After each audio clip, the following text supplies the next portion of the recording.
Hi friends, consistency is a key of success.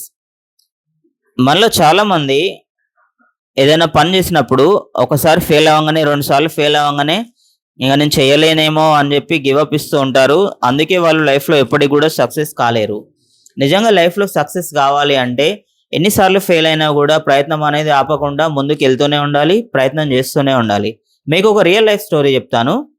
JK rolling ఈమె ఒక British మహిళ. ఈమె 'హ్యారీ పాటర్' అనే బుక్ రాసింది. ఈమె ఆ బుక్ రాసినప్పుడు డైవర్స్ తీసుకుంది. జాబ్ లేదు. సింగిల్ మదర్‌గా ఒక పాపని పెంచుతుంది. అంత కష్టాల్లో గూడా ఆమె ఒక బుక్ రాసింది. ఆ బుక్ పేరే 'Harry Potter'.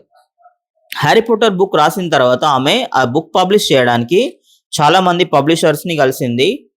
First publisher, second publisher, third publisher ఇలా అందరూ గూడా అలా 12 పబ్లిషర్స్ వరకి ఆమె బుక్‌ని రిజెక్ట్ చేశారు. అయినా గూడా ఆమె రైటింగ్ అనేది ఆపలేదు. రైటింగ్ చేస్తూ ఆమె అడ్జస్ట్‌మెంట్స్ చేసుకుంటూ 13థ్ పబ్లిషర్ దగ్గరికి వెళ్లి 13 పబ్లిషర్‌ని అడిగినప్పుడు 13 పబ్లిషర్ ఆ బుక్‌ని పబ్లిష్ చేయడానికి ఒప్పుకున్నాడు. సో, రిజల్ట్ ఈరోజు టోటల్ వరల్డ్ వైడ్‌గా గూడా ఆమె బుక్స్ కొన్ని మిలియన్స్ బుక్స్ అమ్ముడయ్యాయి. ఇప్పుడు ఆమె వరల్డ్‌లో ఒక బెస్ట్ ఆథరు. ఆమె రాసిన 'హ్యారీ పాటర్' బుక్ ఒక బెస్ట్ బుక్. దీనికి సక్సెస్ ఏంటి అంటే జస్ట్ ఓన్లీ కన్సిస్టెన్సీ. కన్సిస్టెన్సీ మాత్రమే దీనికి కీ అని చెప్పొచ్చు.